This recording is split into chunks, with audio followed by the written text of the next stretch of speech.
que es el día del Señor y necesitamos del Señor. Amén.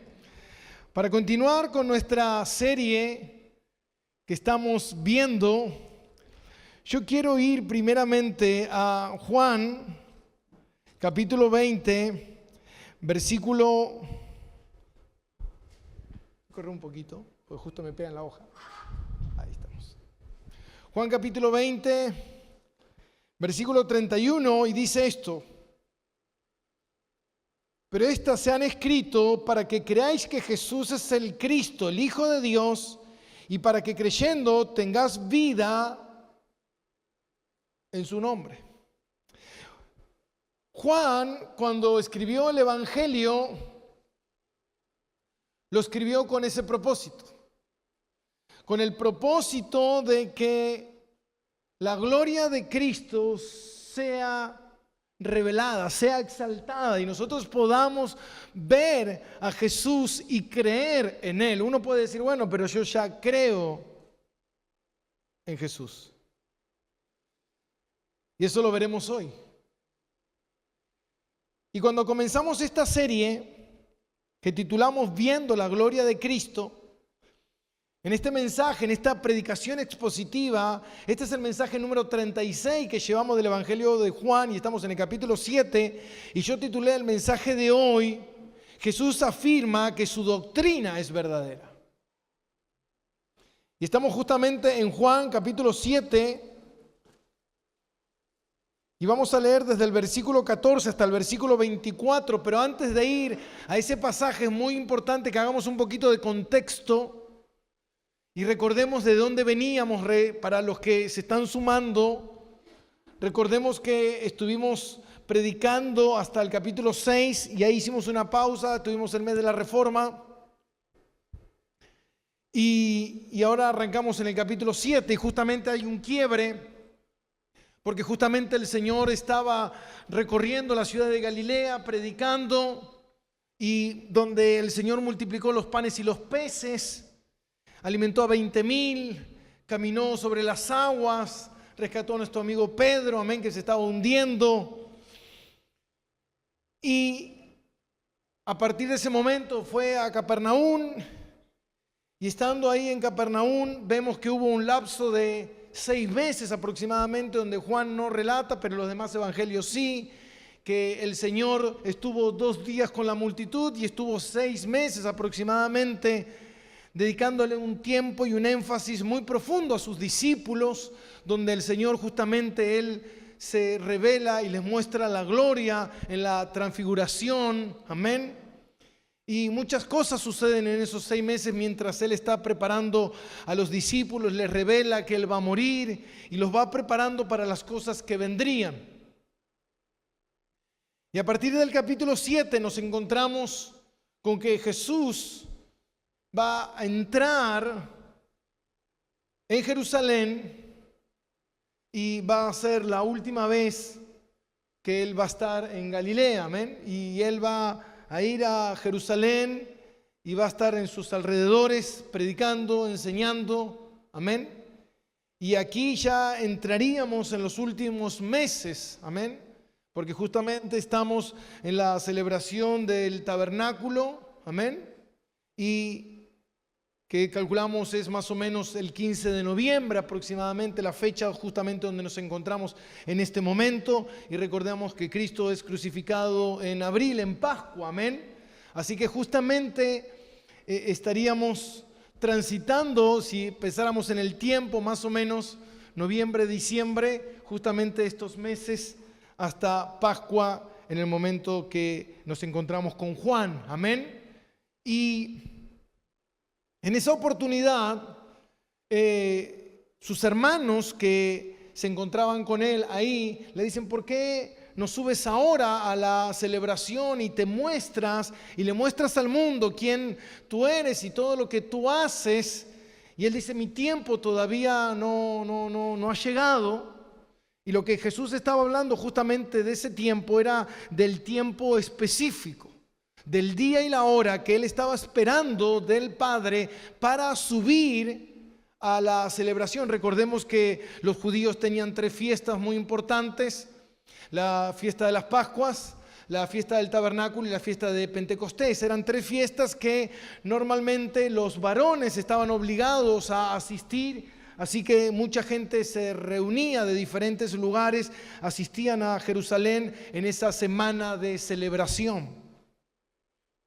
Recordemos que en el capítulo 6, versículo 66, después de las palabras duras que el Señor le dijo, yo soy el pan de vida, sus discípulos, muchos de ellos, lo abandonaron, lo dejaron, porque era palabra dura, palabra difícil. Y Jesús le habló a sus discípulos y le dijo, ¿acaso ustedes también quieren irse? Y Pedro dijo, ¿dónde iremos si solamente tú tienes palabra de vida? Y lo que hablamos el domingo pasado fue justamente eso, que hablamos del calendario divino, ¿no? De cómo el Señor se mueve exclusivamente en los tiempos determinados por Dios y por qué hace esas cosas, obedeciendo exactamente al Padre en todo. Y que el problema no estaba en Jesús, sino que el problema estaba en la palabra de Jesús, en lo que Jesús predicaba. Muchas veces la gente dice que cree en Jesús, ¿no? Pero no cree en su palabra. ¿Y es necesario creer en la palabra? Claro que sí. Amén. Y dice en el versículo 14, vamos a leer del 14 al 24, y dice, más a la mitad de la fiesta subió Jesús al templo y enseñaba. Y se maravillaban los judíos diciendo, ¿cómo sabe este letra sin haber estudiado? Y Jesús le respondió y le dijo, mi doctrina no es mía, sino de aquel que me envió. El que quiera hacer la voluntad de Dios, conocerá si la doctrina es de Dios o si yo hablo por mi propia cuenta. El que habla por su propia cuenta, su propia gloria busca. Pero el que busca la gloria del que le envió, este es verdadero y no hay en él injusticia. ¿No os dio Moisés la ley? Y ninguno de vosotros cumple la ley. ¿Por qué procuráis matarme? Y respondió la multitud y dijo, demonio tienes. ¿Quién procura matarte? Y Jesús respondió y les dijo, una obra hice y todos os maravilláis. Por cierto, Moisés os dio la circuncisión, no porque sea de Moisés, sino de los padres. Y en el día de reposo circuncidáis al hombre. Y si recibe el hombre la circuncisión en el día de reposo, para que la ley de Moisés no sea quebrantada, os enojáis conmigo, porque en el día de reposo sané completamente a un hombre. No juzguéis según las apariencias, sino juzgad con justo juicio. Acá tenemos mucha teología, amén. Hay mucho que desempacar, hay mucho que hablar en esta mañana, hay muchas cosas que debemos ver. Y justamente hoy tenemos Santa Cena, así que voy a intentar de explayarme lo más preciso posible. Amén. Ahora, lo que podemos ver es que Jesús, a lo largo de su ministerio, 3 años y medio, Él hizo muchas afirmaciones que pusieron de cabeza a cualquier persona que las oía. Lo pudimos ver en Juan 6:66, cómo estos discípulos se iban cuando escucharon decir a Jesús que Él era el pan de vida. Ahora, Jesús hizo muchas afirmaciones. Él dijo que Él descendió del cielo en Juan 3:13. Él también afirmó que Él había sido enviado al mundo en Mateo 10:40. Él también afirmó ser el Salvador de los hombres en Mateo 20:28, ser la fuente de vida, ser el único camino, Juan 14:6, ser uno con el Padre, Juan 10:30, no tener pecado, Juan 8:46, tener la autoridad de perdonar pecados, Mateo 9:6, ser el pan de vida, la luz del mundo, la resurrección y la vida, Juan 11:5. Ahora, como leímos la vez pasada, Sir Lewis, el escritor inglés, él dijo: hay tres explicaciones posibles para estas afirmaciones, sorprendentes. O Jesús está loco, o Jesús está endemoniado y es usado por el diablo, o Jesús es exactamente quien dice ser. Todos nosotros debemos hacernos esa pregunta. Dice Lewis, muchos pueden decir que es un buen maestro, pero eso no es así, porque un buen maestro nunca puede hacer este tipo de afirmaciones. Si un buen maestro hace este tipo de afirmaciones, es un loco.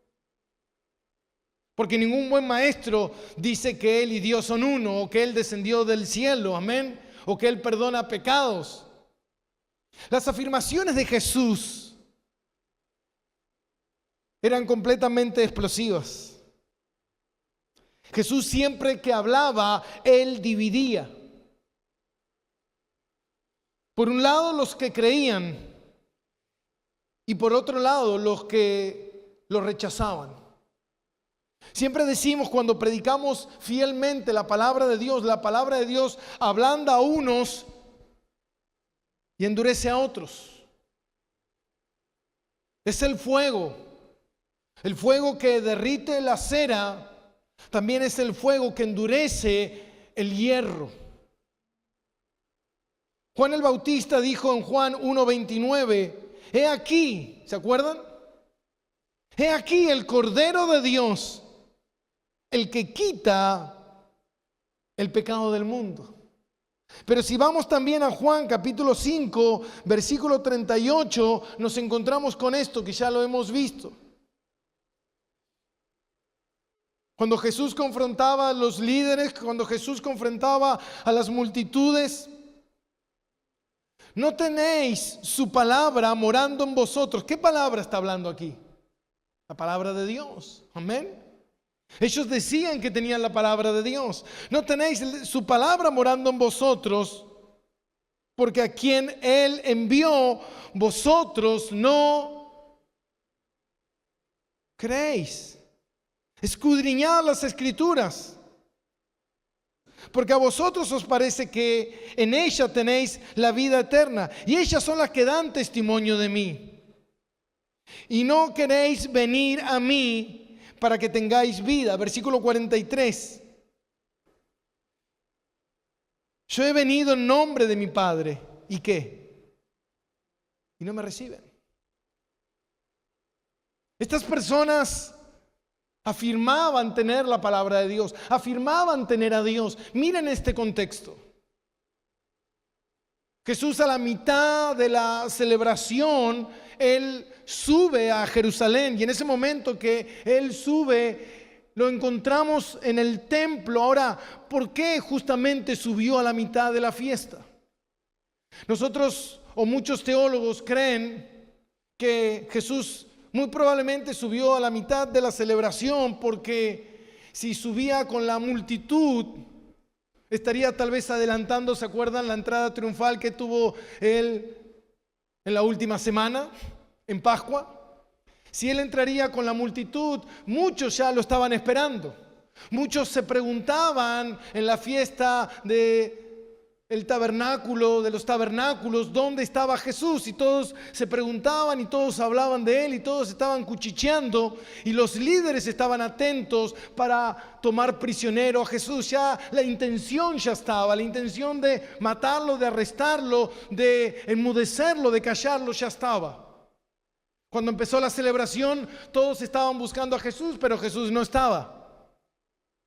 Y de repente la celebración comenzaba, y cuando comenzaba, muchos rabinos iban y enseñaban en el templo. Durante esos días, las enseñanzas de estos hombres célebres principalmente se daban los primeros días. Los hombres más importantes estaban en los primeros días enseñándole a la multitud, y de repente, a la mitad de la celebración, aparece Jesús.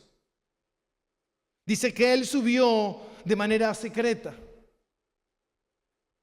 Y de repente lo encontramos a Jesús en medio del templo enseñando. Obviamente que esto tomó desprevenido a la gente. De repente ya la gente había escuchado las enseñanzas de los rabinos y ahora de repente iban a escuchar la verdadera enseñanza de Dios. Los líderes, ¿cómo tomaron a esto de sorpresa? Era difícil arrestar a Jesús en medio de una celebración, en medio de ese momento, en el momento en que estaba toda la gente observando y donde había dudas. Donde unos decían una cosa y otros decían otra. Y de repente Jesús empezó a predicar y la palabra nuevamente empezó a ser oída. Y la gente empezó a tener sus luchas con la palabra de Dios. Hermano, mucha gente dice que tiene a Jesús. Mucha gente dice que cree en Jesús. Pero a mucha gente le molesta Mateo 16:24. Todo aquel que quiere ser mi discípulo, niéguese, tome su cruz y sígame.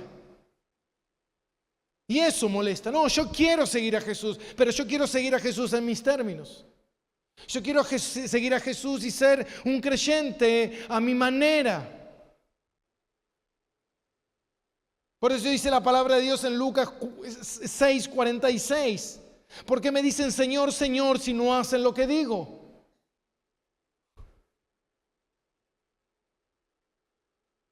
Esta gente estaba ahí oyendo. Habían oído a estos rabinos seguramente, que estuvieron compartiendo sus enseñanzas, las tradiciones, lo que aprendieron de otros rabinos.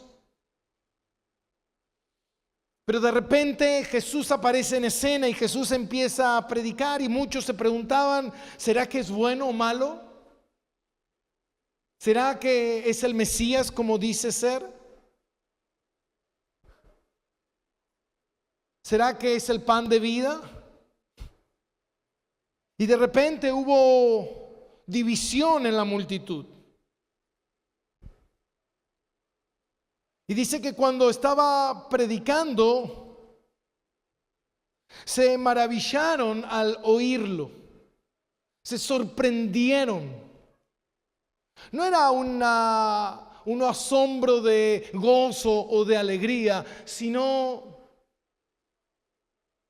¿de dónde proviene todo esto que está diciendo?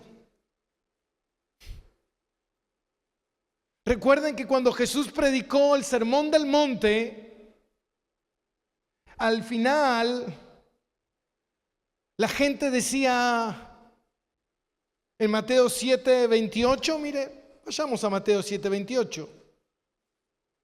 Mateo 7:28.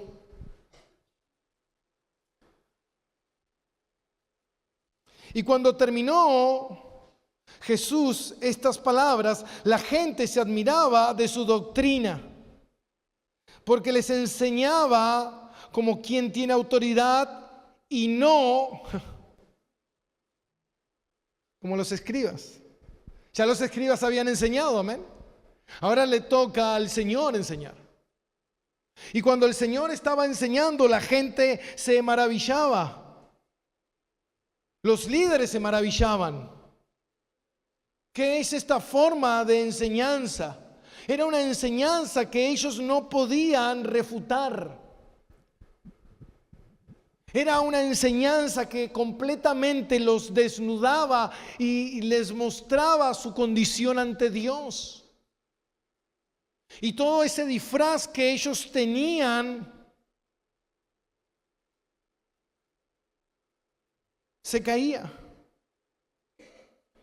Y dice en el versículo 15, se maravillaban los judíos diciendo, ¿cómo sabe este letra sin haber estudiado?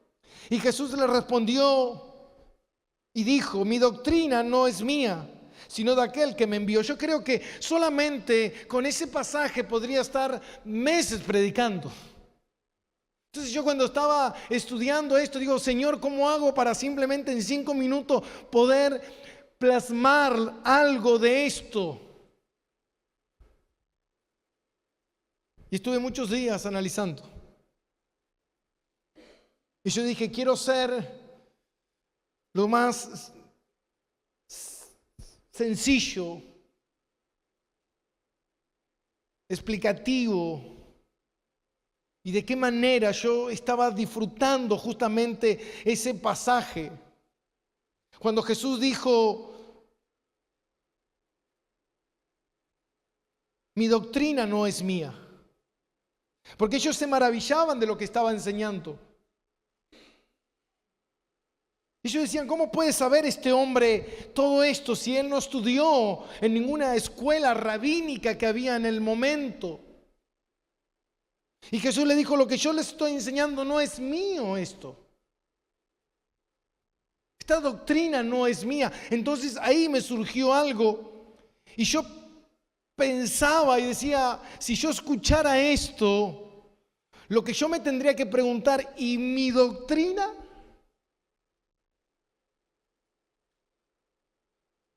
Jesús va y les dice, mi doctrina no es mía. ¿Y la de ustedes? Porque si ustedes se maravillan de lo que yo estoy enseñando, ¿por qué se maravillan? Supuestamente no estamos hablando de un mismo Dios. Supuestamente no estamos hablando de una misma Biblia. Supuestamente no estamos hablando de una misma doctrina. ¿Por qué cuando hablo, dijo Jesús, no me entienden? Si yo hablo las palabras de mi Padre, ¿ustedes no tienen a mi Padre? Si ustedes tienen a mi Padre, van a entender mi lenguaje. Saquen sus propias conclusiones. Si no entiendes mi lenguaje, entonces es porque muy probablemente no tengas a mi Padre. Y ahí recordé un libro de R.C. Sproul, Todos somos teólogos, que es interesante. Que yo recuerdo que cuando lo compré, me llamó la atención el título. Yo dije, no podés ser tan loco de poner ese título. Y es cierto. Todos somos teólogos, mi hermano. Todos. La palabra teología, ¿qué significa? ¿Qué significa la palabra teología? Teo, Dios. Logía, lógica o estudio, o el estudio de Dios, o el análisis de Dios, o la manera lógica de cómo tú analizas a Dios. ¿Quién es Dios para ti? Todos somos teólogos. El punto es si tu teología es correcta o no. Jesús les está hablando de doctrina, de enseñanza, de teología. Y él le dice, mi teología no es propia, no es mía, esto no lo inventé yo, esto no lo estoy trayendo de mí, esto es algo que me dieron. Esto es algo que yo vengo a transmitir. Mi teología no es mía.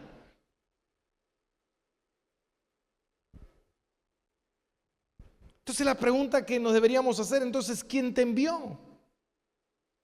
Si nos maravillamos tanto de lo que dices y nos alarma tanto lo que tú estás diciendo y nos molesta tanto a veces la Biblia,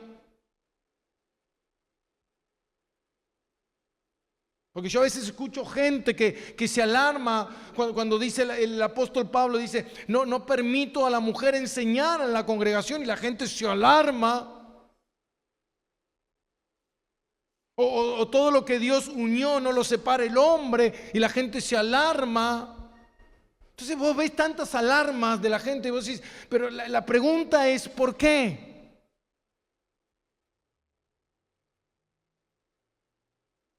¿Qué tipo de teología nosotros tenemos? Entonces dice en el versículo 17, el que quiera hacer la voluntad de Dios conocerá si la doctrina es de Dios. Yo quiero hacer la voluntad de Dios.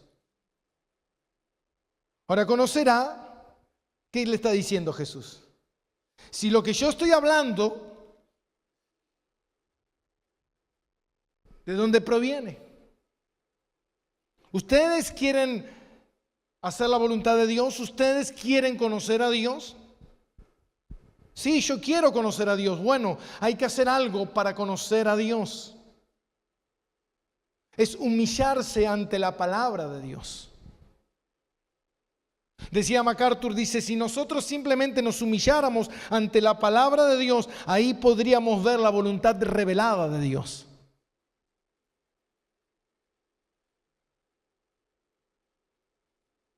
Por eso mucha gente no tiene problema con Cristo, tiene problema con la Biblia. No, lo que pasa es que la Biblia la escribieron los hombres. Yo creo en Dios, yo no creo en los hombres. Dice la Biblia, maldito el hombre que confía en el hombre. Y sacan las cosas de contexto para inventar un pretexto. Y ahí está el punto. Porque si tú crees en Dios, tienes que creer en lo que Dios dijo. Tienes que creer en su palabra, tienes que creer en la Biblia. ¿De qué parte? Desde la hoja negra hasta la hoja negra. De tapa a tapa, se dice. Tú no puedes quitar absolutamente nada, ni añadir absolutamente nada, dice Apocalipsis. Porque el que quite o el que agregue será maldito. El Señor estableció esto. Bueno, la palabra de Dios dice en Hebreos, dice que Dios, habiendo hablado muchas veces, ahora en este último tiempo nos habló a través de su Hijo Jesucristo, amén, y ya tenemos la palabra de Dios, todo lo que Dios quiere que nosotros sepamos. Lo que pasa es que a mí Dios me está trayendo nueva información. Y yo le digo a la gente, mira, ¿sabes qué? Hay un tema, la Biblia dice que Dios no habla.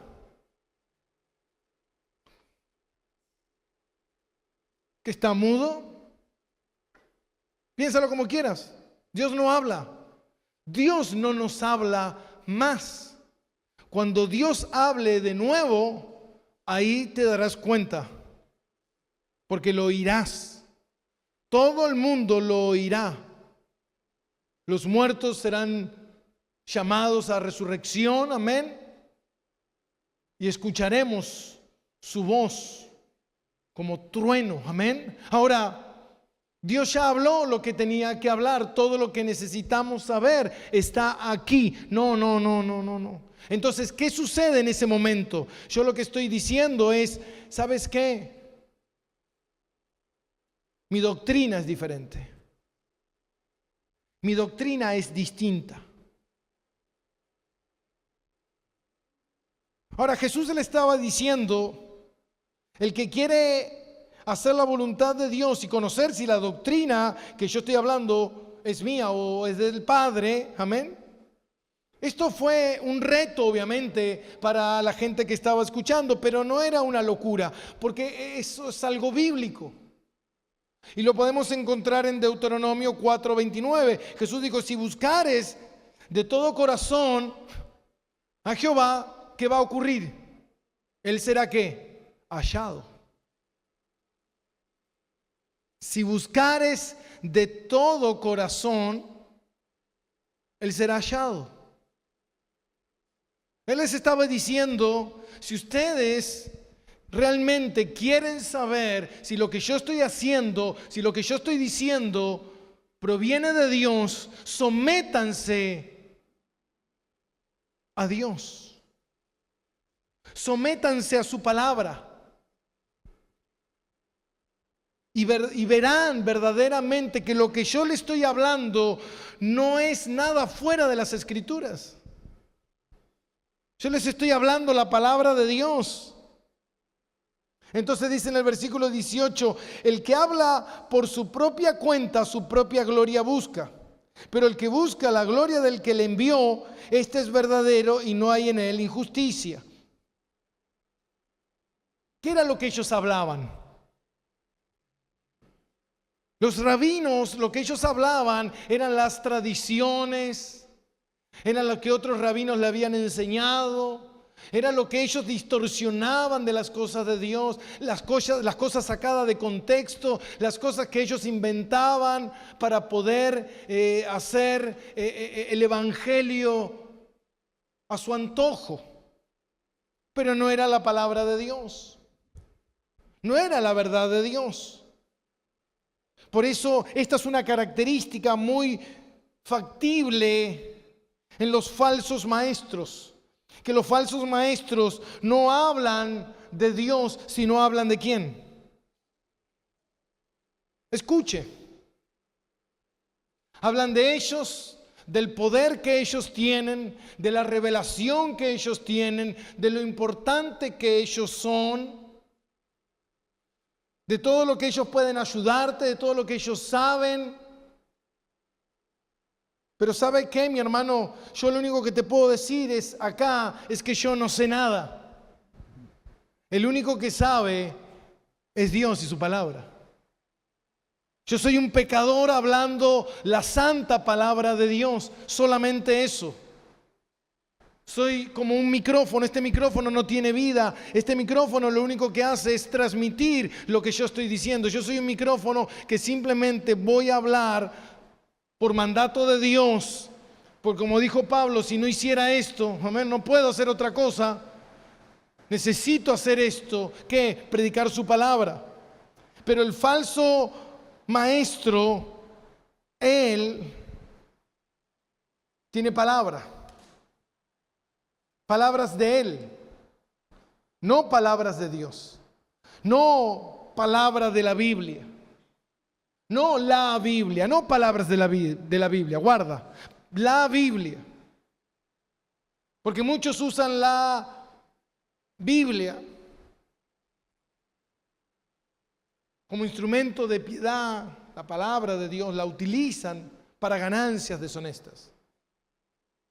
Entonces muchas veces uno puede, como dice en Romanos capítulo 16, versículo 18, no sirven a nuestro Dios, sino sirven a ¿quién? A su propio vientre, a sus propios deseos.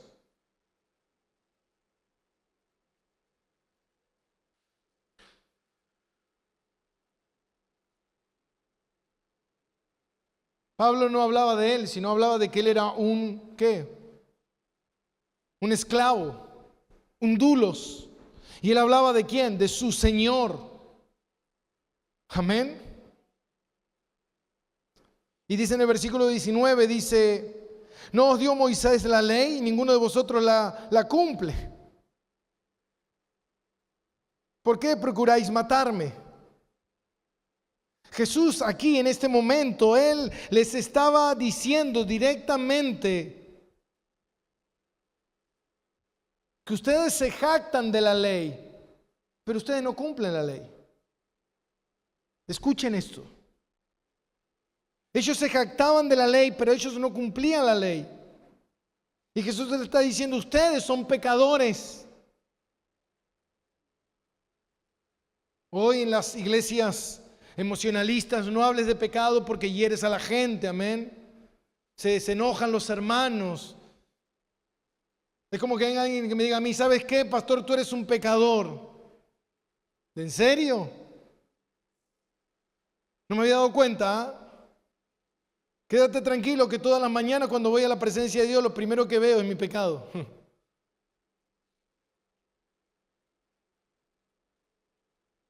Y Jesús les muestra que ellos eran pecadores y que nadie podía guardar la ley y que nadie la obedecía.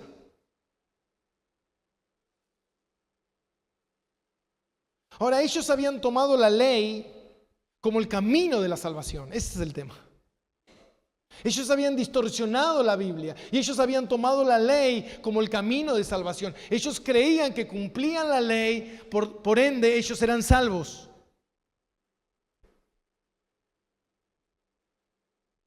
Pero la ley no se dio con ese propósito. Primero porque la ley no puede salvar a nadie.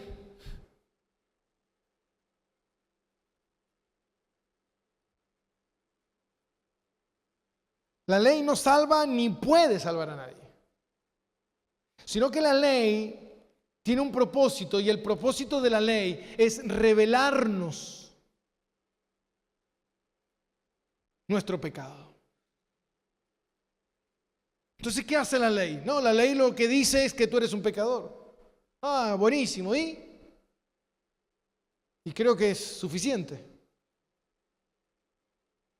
Porque eso debería despertar en nosotros el interés de ir a buscar a aquel que puede perdonar mis pecados, librarme de la ley. La ley está ahí para mostrarme que soy un pecador. Ese era el propósito de la ley. La ley no puede salvar a nadie sino que revela mi pecado. ¿Para qué? Para yo ser dirigido a aquel que sí puede quitarme el pecado.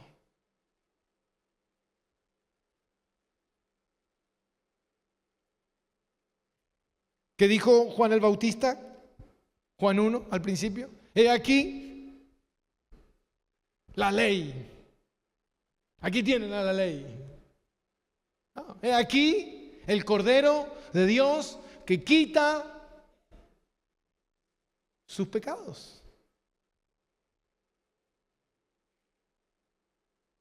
Ahora ellos se enorgullecen de cumplir la ley,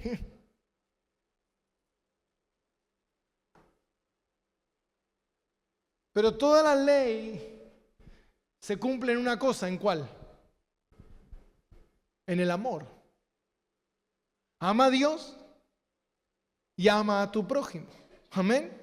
Y Jesús dice, ustedes cumplen la ley, pero me quieren dar muerte. Se están contradiciendo. Dice que tienen la ley, dice que cumplen la ley, pero me quieren matar. Ahora, me quieren matar porque no encuentran cabida con lo que yo les digo. Ellos no lo querían matar por quien era Jesús, sino por lo que Jesús decía. Y a lo que Jesús decía a ellos les molestaba, porque dice, ¿cómo puede ser este hombre que sepa esa doctrina y sepa tanto y conozca la palabra de Dios y vive la palabra de Dios si él no ha procedido de ninguna escuela? No, porque la palabra y Jesús son uno. Él es la palabra. Entonces, como ellos no podían refutar la palabra de Dios, lo que ellos hicieron fue decir, ¿con qué autoridad tú la hablas? ¿Por qué? Porque no estás siendo avalado por ninguna escuela rabínica, no hay ningún rabino que te avale. Entonces él le dijo, no, mi doctrina no es mía. Calculo que la de ustedes tampoco. ¿Quién los avala a ustedes? Dios Padre. Bueno, mi doctrina, si tú crees que mi doctrina es buena y es verdadera, ve, pruébala y te darás cuenta que mi doctrina procede de mi Padre, que supuestamente también es su Padre. Esto enfurecía obviamente a estos falsos que decían tener a Dios.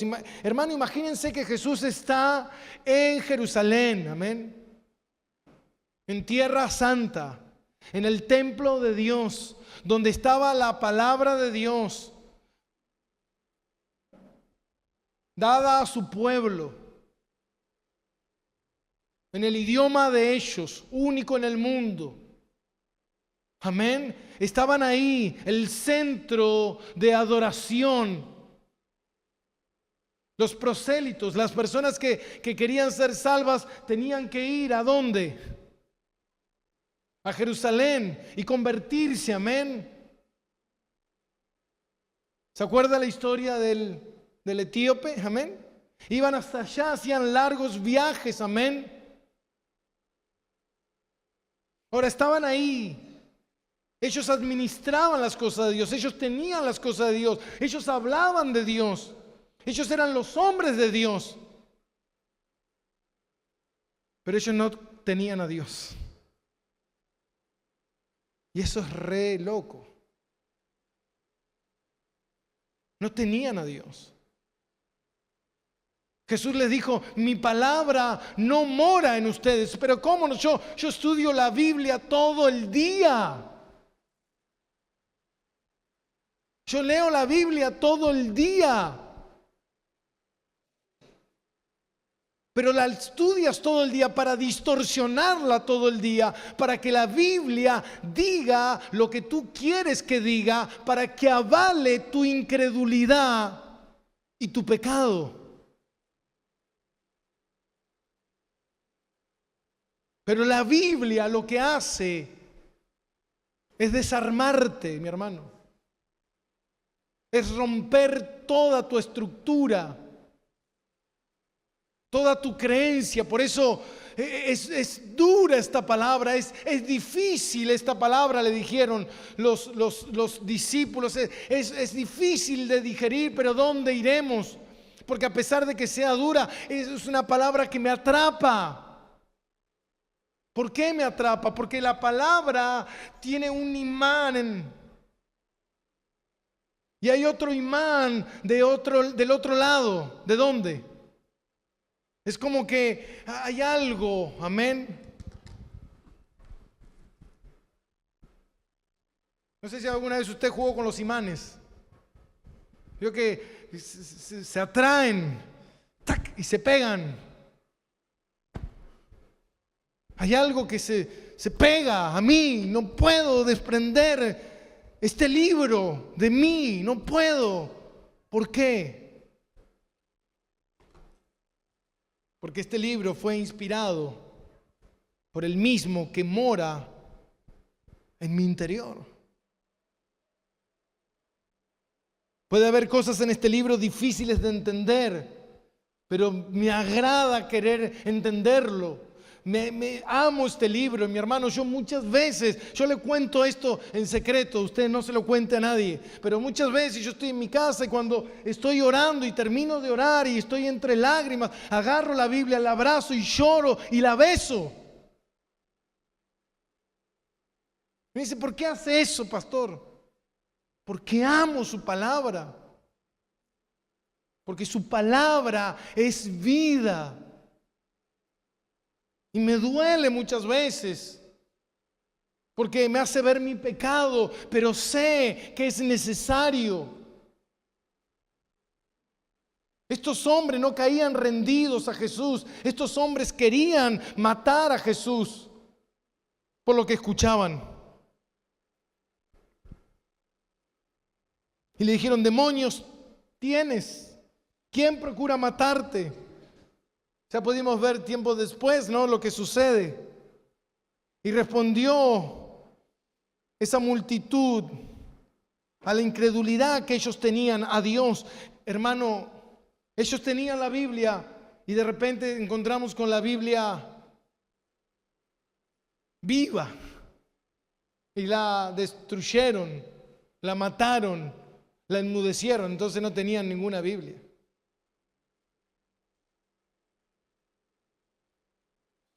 Y Jesús le respondió y le dijo, una obra hice y todos os maravilláis, o todos se escandalizan por lo que he hecho. Y lo que Jesús está hablando aquí es de el paralítico del estanque. ¿Se acuerda cuando Jesús lo sanó justamente en el día de reposo? Y fue un escándalo porque sanó a un hombre en el día de reposo. ¿Y cómo un hombre en el día de reposo tomaría su lecho? Eso no se puede hacer. Pero no vieron el bienestar, la misericordia. Y Jesús le dijo, bueno, el día de reposo es para ustedes, no es para Dios.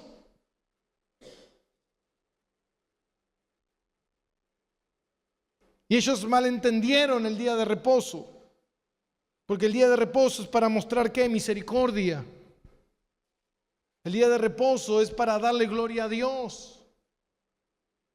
Y si vieres a alguien, amén, en problemas, en necesidad, no vas a hacerlo porque es día de reposo. Ellos no lo hacían, amén. ¿Por qué? Porque no habían ellos ¿qué? Gracia y misericordia. No había. Entonces ellos no estaban alegres de que este hombre había sido sanado en el día de reposo. Ellos estaban enojados porque se había violado la ley. Entonces Jesús le dice esto. Por cierto, Moisés os dio la circuncisión, no porque sea de Moisés, porque esto proviene de los padres, amén, sino de los padres. En el día de reposo circuncidáis al hombre. Si recibe el hombre la circuncisión en el día de reposo, para que la ley de Moisés no sea quebrantada. ¿Qué significaba esto? Que si un bebé nacía y al octavo día caía un día sábado, hermano, la circuncisión es una ceremonia. Amén. Es un trabajo y no se puede hacer el sabbat, no se puede hacer el día de reposo. Amén. Pero si un bebé nacía y al octavo día caía día sábado, ellos lo hacían porque consideraban que el beneficio de circuncidar a ese bebé era superior a el día de reposo.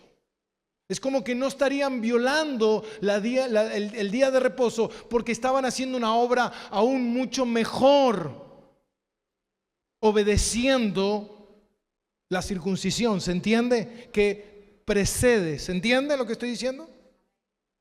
Entonces, como precedía, venía desde antes de Moisés y después se incluyó la circuncisión con Moisés. Entonces, si ese niño tenía que ser circuncidado el día sábado, lo circuncidaban igual.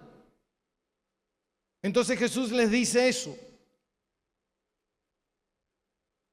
Y dice, si el hombre recibe la circuncisión en el día de reposo, porque la ley de Moisés, para que la ley de Moisés no sea quebrantada, os enojáis conmigo, porque en el día de reposo sané completamente a un hombre. Ustedes pueden violar el día del Señor por hacerle un bien a una persona que necesita ser circuncidada, porque justamente cae ese día, porque entienden que ese bien es mayor que el día de reposo, pero se enojan conmigo porque sané por completo, físicamente y espiritualmente, a un hombre el día sábado. ¿Qué son? Hipócritas. Hipócritas. Y Jesús les dijo,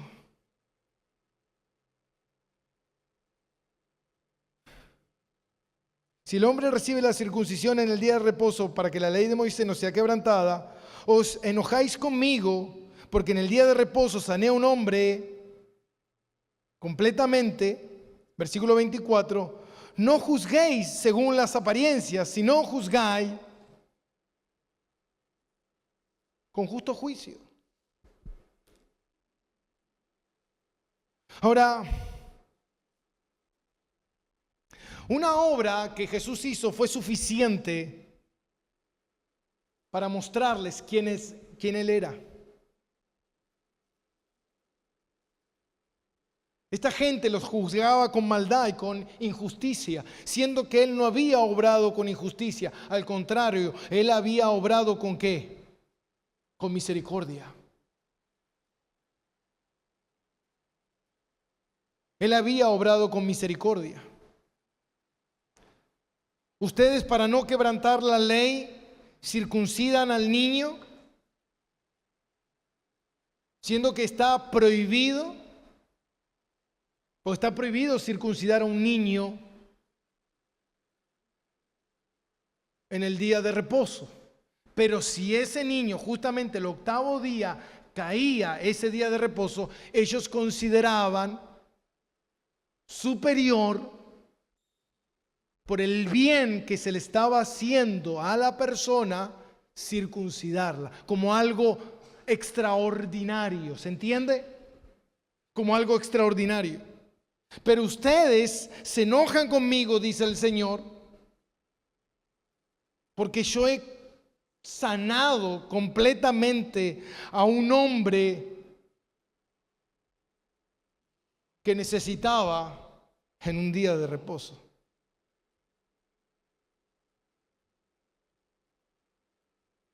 Jesús no estaba desobedeciendo. Jesús estaba obedeciendo una ley mayor. Ellos dicen, estás desobedeciendo, estás haciendo algo el día sábado. Y él dijo, no, yo estoy cumpliendo una ley ¿qué? Mayor. ¿Y cuál es esa ley mayor? ¿Mostrar qué, hermano? Misericordia. Mostrar misericordia por ese hombre. Mostrarle el amor de Dios. ¿Se acuerdan que Jesús dijo, si tu animal cae, ¿qué harías? ¿Qué debes hacer? No debes trabajar. ¿Debes trabajar el día domingo? No, no trabajes. Pero si tu animal cae, ¿qué haces? Lo ayudas, lo levantas. Amén. Por un milagro ellos querían matarlo, porque Jesús les estaba mostrando la bondad y la misericordia de Dios. Ustedes sí pueden violar las ordenanzas cuando creen que hay algo que es más importante, como la circuncisión, como una prioridad al día de reposo. Pero se enojan por Jesús sanar a un hombre que estuvo tantos años sufriendo. Esta es la hipocresía de los falsos, amén. Por eso Jesús dijo, juzgad con justo juicio. Ahora la pregunta que yo quiero hacer en esta mañana y con esto ir cerrando, ¿a quién le creemos nosotros? ¿A los líderes? ¿O a Cristo? ¿A los líderes o a Cristo? Si le creemos a Cristo, debemos creerle a su palabra. Justamente yo estos días compartí en mi estado, si no puede buscarlo, el fundamento de los apóstoles. Un estudio de R.C. Sproul que justamente él hace sobre la iglesia. Y él enseña y dice, un apóstol es ¿quién? Alguien, un enviado, amén. Un enviado. Y él dice, ¿quién fue el primer apóstol? Todos dicen, bueno, Pedro, Santiago, Juan. Dice, no, el primer apóstol es Cristo, porque él es un enviado del Padre, amén. Él fue enviado con la autoridad del Padre para hacer lo que el Padre le mandó que hiciese. Y justamente es lo mismo que estamos viendo acá. Jesús viene en nombre del Padre y ellos dicen creer en el Padre, pero no creen en el enviado del Padre. Entonces, si tú no crees en el enviado del Padre, tú no crees en Dios. Jesús lo dijo claramente. Si creen en mí, ¿creen en quién? En Juan 12. Creen en mí, creen en el que me envió. Pero si no creen en mí, no creen tampoco en el que me ha enviado. Hermanos, hoy hay mucha gente que dice que cree en Jesús, pero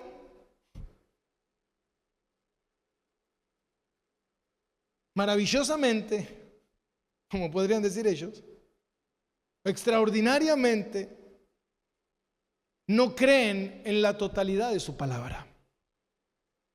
Esto no es algo nuevo, mi hermano.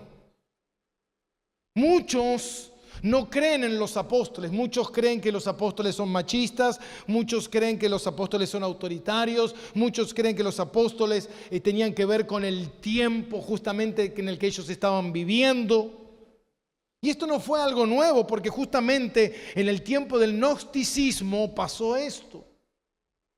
Y hubo un hombre que atacó fuertemente esto, que fue Irineo de Lyon, un sacerdote.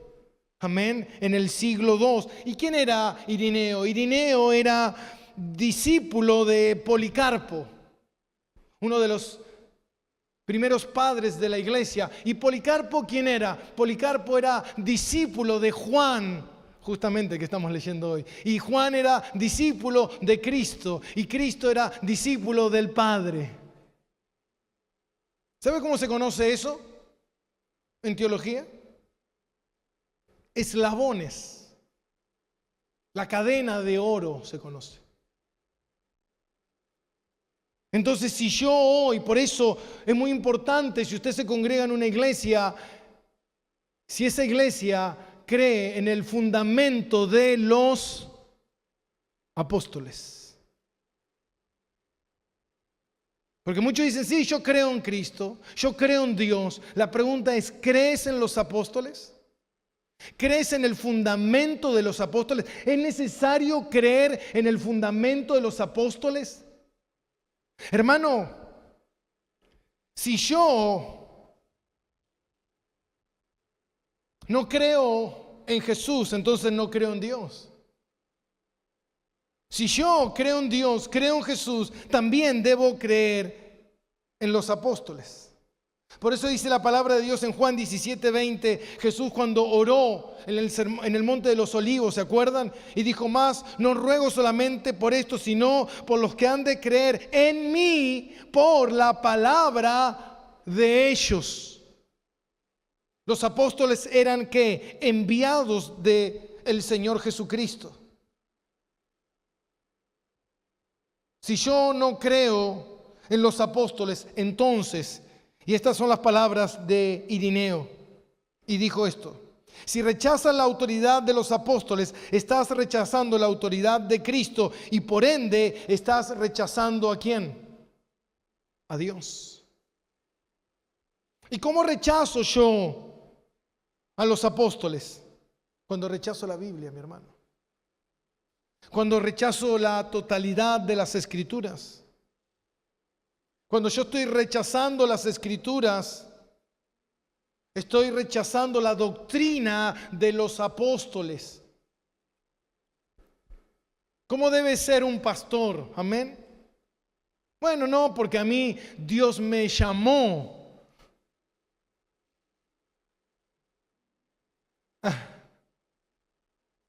Claro.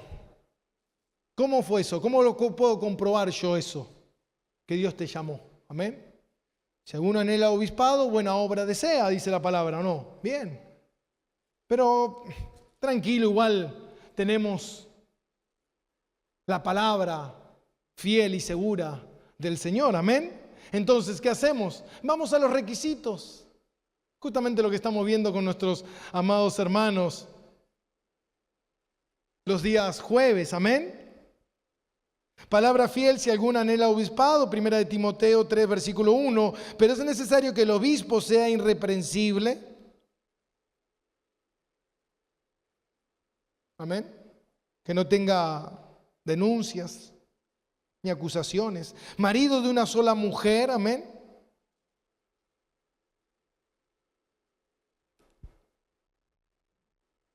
Si quieres, ya hemos estudiado esto profundamente cuando predicamos expositivamente 1 y 2 de Timoteo, amén. Que sea prudente, decoroso, hospedador, apto para enseñar, amén, no dado al vino, no pendenciero, no codicioso de ganancias deshonestas, sino amable, apacible, no avaro, que gobierne bien su casa, que tenga a sus hijos en sujeción con toda honestidad, pues el que no sabe gobernar su propia casa, ¿cómo cuidará de la iglesia de Dios? No un neófito, no sea que envaneciéndose caiga en condenación del diablo. También es necesario que tenga un buen testimonio con los de afuera, para que no caiga en descrédito y en lazos del diablo. Entonces nos encontramos con la doctrina de los apóstoles. ¿Se entiende? Entonces, si yo quiero creer en Cristo, debo creer en los apóstoles. Amén. Entonces, si yo no creo en los apóstoles, entonces yo no estoy creyendo en Cristo. Entonces mucha gente dice, bueno, ¿sabes qué? Yo creo en Jesús, pero yo rijo la iglesia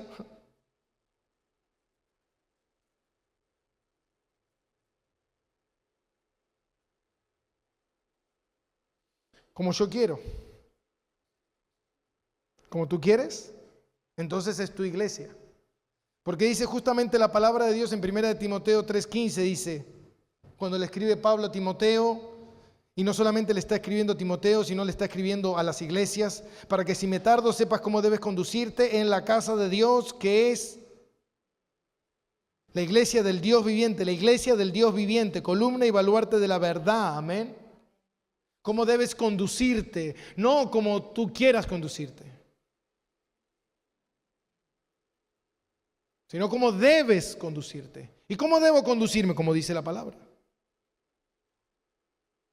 Si eres de Dios, debes creer en Cristo, y si eres cristiano, debes creer en los apóstoles, porque esos son los que el Señor envió para hablar la palabra de Dios, para que nosotros la obedezcamos. Decía R.C. Sproul, y yo lo compartí hoy justamente en mi estado, lo escribí, y dice, cuando uno rechaza la autoridad apostólica, está rechazando la misma autoridad de Dios.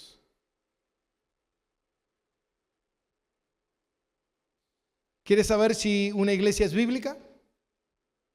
¿Quieres saber si una iglesia es verdadera? No bíblica. ¿Quieres saber si una iglesia es verdadera? Tiene que estar fundada en la palabra. ¿Quieres saber si un hombre es un ministro de Dios? Tiene que predicar fielmente esta palabra. Pregúntale, ¿tú crees en todo lo que la Biblia dice? ¿Tú crees en todo de principio a fin? ¿Tú la obedeces? Lo que dice la palabra acá. ¿Tú te sometes a la autoridad de las Escrituras? ¿Tu autoridad es la palabra de Dios? ¿O tu autoridad es tu interpretación, tus sentimientos? Y esto no es solamente para aquellos que quieran crecer, esto es para todos. Amén. No, porque yo vengo de una iglesia donde yo tenía a mi pastora.